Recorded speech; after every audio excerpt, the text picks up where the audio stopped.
was like the smell of BO with bleach, disinfectant, and mold all wrapped up together in one. So I'm like, oh, God damn.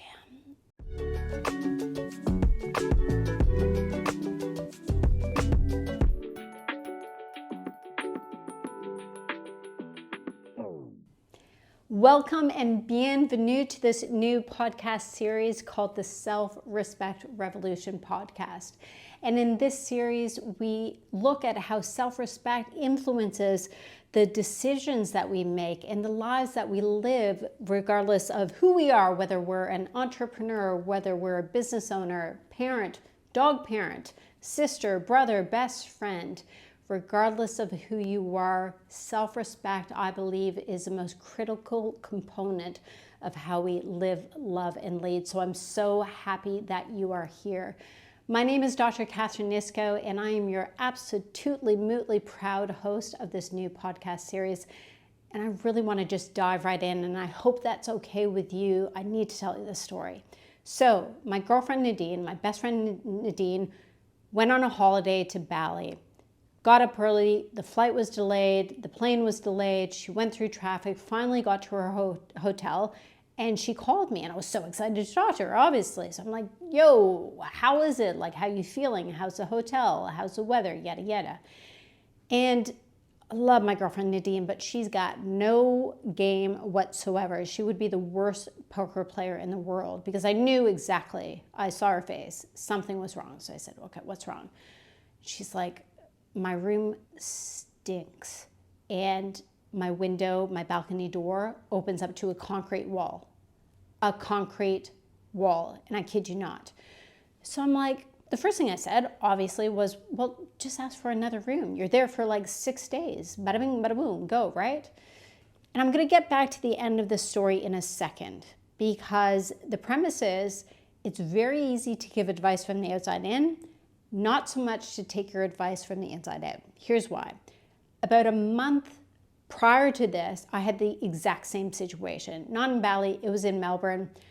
I had traveled, meetings, yada, yada. Finally got to my hotel. It was like 7:30 at night, which is late for me because I go to bed at like 9:30. So I was desperate to go to sleep. Went up to my room. Boom, as soon as I opened the door, I was like, Mamma mia, Papa Pia, this is not going to be a kosher stay.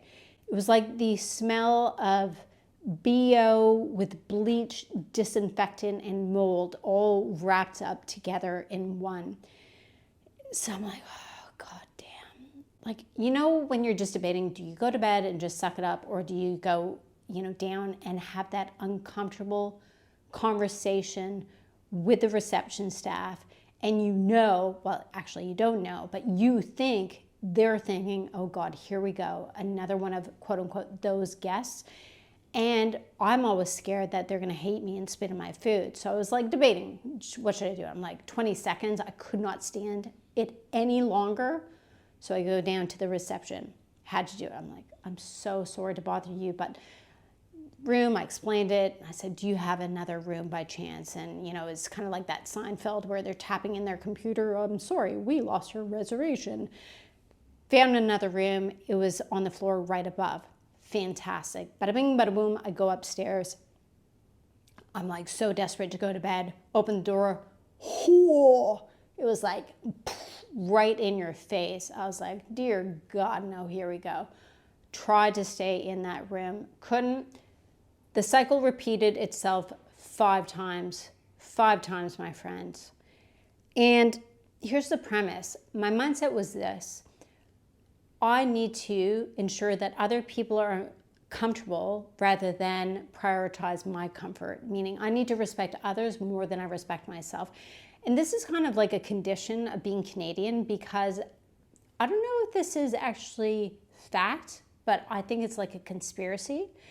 As part of your Canadian citizenship, you have a gene that's implanted in you that makes you need to respect other people more than you respect yourself. Here is proof of this. I once apologized to a door. A door. Yes, you heard that right. You can rewind it if you want, but yes, it is a door. I ran into a door and I apologize to a door. So let me tell you, when I'm saying that I care more about other people and clearly also movable objects more than myself, like, you got to understand, I really mean it. So what happened was, I was like, no, I had this conversation before inside my head, probably talking out loud as well. That's not the point though. The point being is that I had been here before and I was like, I cannot do this again, because what's going to happen is I'm going to wake up in the 1 a.m. in the morning and I'm going to be so uncomfortable, and I'm going to ask myself, why did I not go down and just say, sorry, I can't stay here? So I'm like, no, line in the sand, went back downstairs and I said, I'm so grateful for everything that you've done. Unfortunately, I'm not going to be able to stay here. I did it. They refunded my money. I found, here's the silver lining, I found this amazing new boutique hotel in Melbourne that had just opened. They had heard of like the whole kerfuffle, and they actually upgraded me to a suite, and they were actually, quote unquote, very sweet as well. So great experience. So when Nadine was telling me everything that she had gone through, totes and goats, I got it. I totally got it. So I said to her, like, you got to do it. You got to stand up for yourself. Go for it. So she calls me back. She's like, I did it. I went down to the reception. I explained the situation. And lo and behold, they were mortified because, you know, the Balinese are the most beautiful human beings on earth. They're just so gracious and so loving and so kind. They upgraded her to a suite that also had a view of the ocean. So what is the point of this story? The point is, self-respect is so incredibly important for how we live our lives and how we treat ourselves. Yet I believe it's such a neglected concept because we focus so much on self-esteem, confidence, and self-worth. Super important characteristics of how we live, how we self-actualize. But what about self-respect? It's such a neglected concept. But what is it? You know, if I were to ask you, finish the sentence, self-respect means to me, what would you say? And I've asked this to a lot of people, and it's like that crickets. You know, no one knows how to respond. The thing is, if we can't define it or we can't clearly articulate it, then how do we build it and how do we benefit from it? We can't. And I think this is a massive problem, right? And I believe the world now more than ever needs to learn how to build self-respect. In fact, a recent survey of over 22,000 people across 21 different countries found that 60% of the respondents wished they had more respect for themselves. So this is like bold, underline, underscore, highlight, tastic, the need of really focusing on what does self-respect mean and how not only can we build it, but how can we help the next generation build it as well. And that is what the Self-Respect Revolution podcast is all about. Now, before we dive in, I hope you don't mind. I'm just going to take a few moments to introduce myself because maybe this is the first time that we meet. So hello. So glad you're here.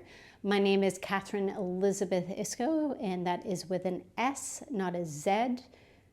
Totally not important, but just in case you want to send me a Christmas card or shoes. Shoes are fine, but I am Canadian originally. I live in Perth, Australia. I'm totally obsessed with anything to do with dogs. My two dogs, Eddie and Esley, are sleeping right now, and I hope they remain that way. They have this tendency of wanting to be front and center of everything I do, yet they still ask to be paid, which is weird. Anyways, moving on. What else do I like? I love sewing. I love trying to sew. I love cooking. Most of my friends enjoy eating, so that's a very good symbiotic relationship. That's always a very hard word to say. Professionally, for the past many years, my background was really focused on physiology, so understanding how the human body works. And this is, from my point of view, a quote-unquote easier thing to research because it's objective. You know, when I was working with patients with type 1 diabetes, you know, you would take their blood, measure their glucose before exercise and after, and you would compare the two. It was yes, no, bada bing, bada boom. But I later got really interested in the human mind, and I think this is so much more complicated and so much more difficult to understand and thus research. My main interest is really the contradictions of the mind, the paradoxes of the mind. Like, why is it that we think a certain way, yet the evidence shows otherwise? I'll give you an example. So what I found is people that are really good at taking care of other people rarely take care of themselves. Why is it that people think that they need to change who they are to actually like who they are? And why is it that people that are very successful on paper think they are anything but? It's really interesting because I can relate to all of these examples, and maybe you can too. I mean, my background is graduated summa cum laude, scholarships, academic publications, yet, the list is endless on paper. Yet in my mind for so many years, I just thought clearly that was just lucky, and eventually my luck is going to run out.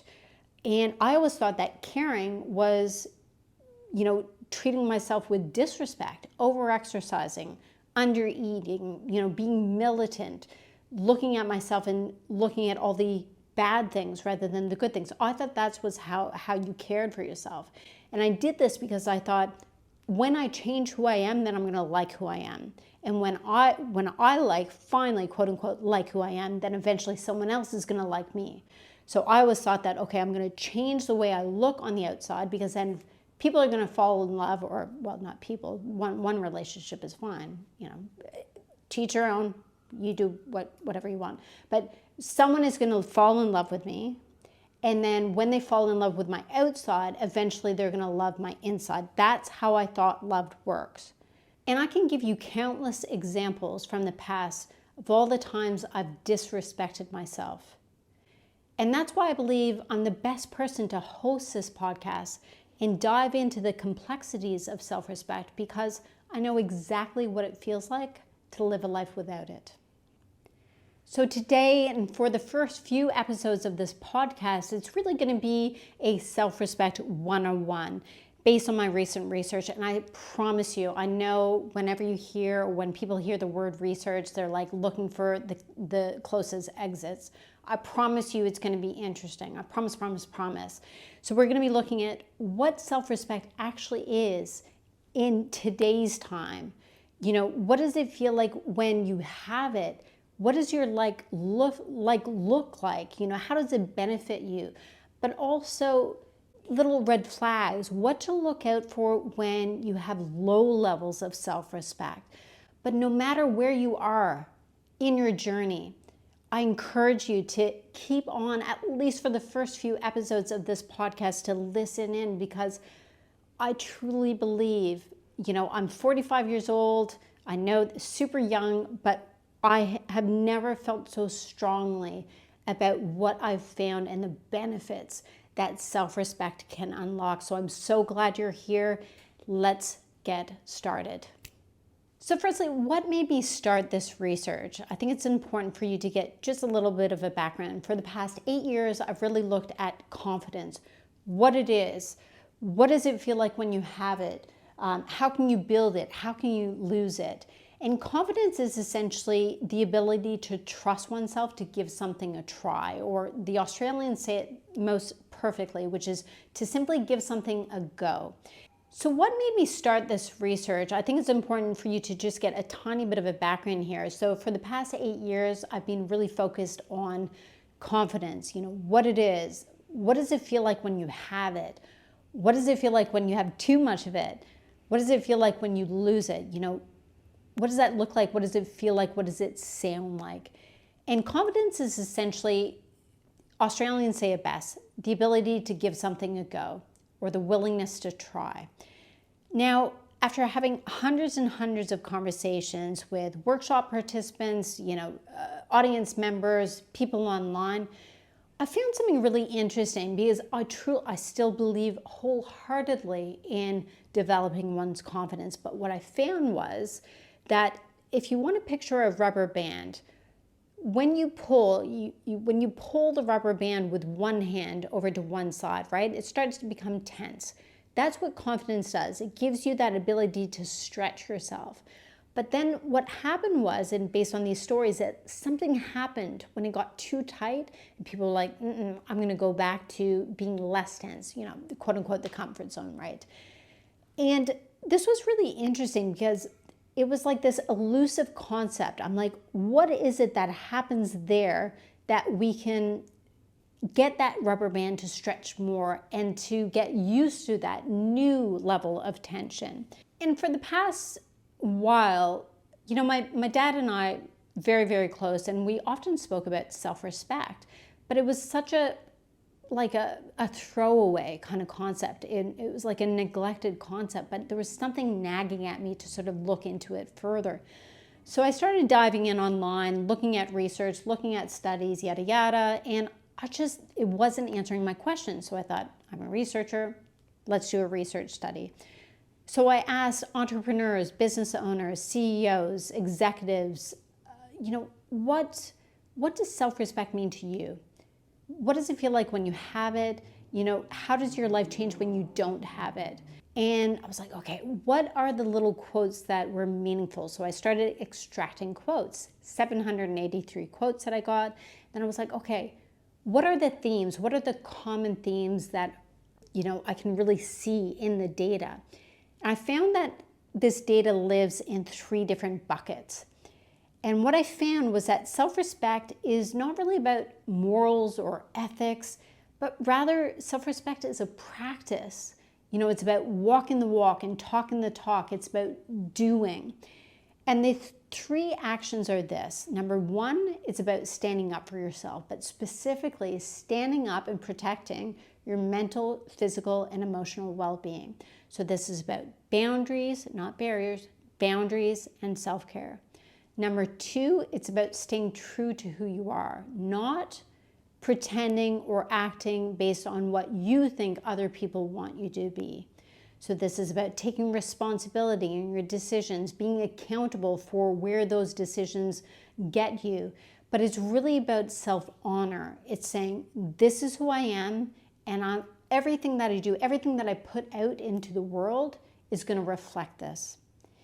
And number 3, it's about self-acceptance. But to do so, we need to be receptive to all the uncomfortable information that tells us who we are. Now, this is very challenging, especially when our egos have protected us from judgment, from criticism for so long. But we need to become a bit more porous to this information, because this information, whether it's from the past, which is about self-reflection, or in the present, which is all about self-awareness and accepting this information, it's getting this information and saying, I wonder who I am, because when you find out who you are, you can finally accept who you are. So based on these 3 buckets, if you take a step back and look, it's really about doing, it's practices. But if you were to lump them all together and really ask me, what is a definition, like the clear definition of self-respect? It's simply knowing that you're important. It's simply knowing that you are important. And this is such, I think, an interesting thing, because when I reflect over all the past conversations, and when I've said a version of this to people, like, you matter, you're significant, you're important, the effects of these words are really transformative. But I think the beauty of self-respect is that you don't need to ever have someone say that to you. Self-respect is knowing that you're important. It's the ability to say, no matter what happened to me or what might happen to me, I know I am important. And when you know you're important, your actions reflect this. And what I'd like you to picture is, based on this concept of self-respect is you're important, etc., I want you to picture a foundation of a house, right? Self-respect is that foundation. Self-respect is all the practices you're putting in, and it forms that beautiful, well, I guess a concrete slab. It's not, well, maybe it's beautiful to some people. Let's go with it. A beautiful concrete slab. And when you have that self-respect, that great foundation, you're then able to build your house, right? So you're able to feel like you're of more value, and that's really self-worth. then you're able to like yourself more, which is self-esteem. And then you're able to grow your confidence, which is the ability to take action or the willingness to give it a go. So self-respect is that first step to build all those other characteristics. But what the data also showed was that even if things aren't going great in your life, that confidence is low, self-esteem is low, whatever, that self-respect always has your back. It's kind of like, even if there's like a hurricane and if there's a storm, thunderstorm, and it's cracking and it's batting at your house, and your shutters are flapping and like things are being torn off, like the Wizard of Oz, no matter what happens to your house, your foundation is always there. And that's really the critical importance of self-respect. But self-respect is so important that when you don't have it, your foundation cracks. And what happens to your house when your foundation cracks? Everything sort of caves in. And this is really what low self-respect looks like. It's kind of like having a leaky foundation. You can't depend on yourself as a fallback position. You don't feel like you're as important. And this could show up for you in a few different ways. You could be depending on external validation. You could be letting people get away with things that aren't good for you. People pleasing, saying to people, your opinion is much more important than mine. You might deprioritize self-care because your mind might say, well, I'm not really important enough to take the time to actually care for myself. And self-care is really a luxury, not a priority. So self-respect, extremely, extremely important. So where can we look for areas of our life where we know we might need just a little sprinkling of self-respect to really unlock higher levels of being and doing? Well, until my next podcast, episode 2, I'm going to give you a little challenge if you're up for it. And here it is.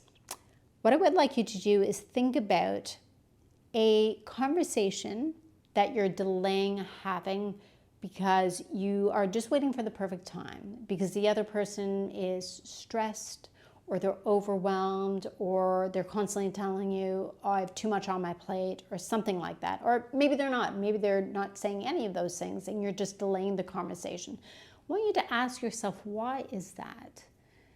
And don't just, not a flippant why is that? Like, why is that? Why are you delaying that conversation? Think about what are the conversational patterns, that silent conversation that you're having in your head over and over again. What is that feeling? If you could name that feeling, is it a frustration? Is it fear? Is it annoyance? Try to really think about what that emotion is.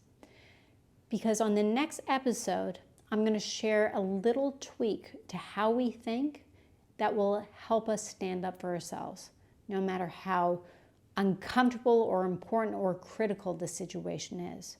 And this little change in perspective has completely changed my view of how to stand up for myself, which again is so difficult for me, not only because I'm Canadian, but just because for 45 years of my life, this is how I was. And this little change in perspective has, my God, it has absolutely changed the way I look at standing up for myself. So I'm so excited to share that with you. I hope you've enjoyed this first episode. I know I'm leaving you on a tiny bit of a cliffhanger, but that is on purpose. So you will share this podcast and like this podcast and send it out to the universe, to all the amazing people that you love and care for, all those curious minds that you think would benefit from listening to this podcast. And so for the second episode, you can all listen to it together and discuss it, and we can discuss it online. And by the way, if you have questions for me, mamma mia, do I love questions. I'd love for you to send, DM, comment, whatever you need to do, and I'll answer them in my next podcast. But until next time, if you like, share, and subscribe, that would mean the world to me, because not only does it, well, let's just be honest, like give me a little ego boost, but it also boosts this podcast so we can build this together as a team. So thank you so much for listening. I'm Dr. Katherine Iscoe, and until next time, stay fabulous.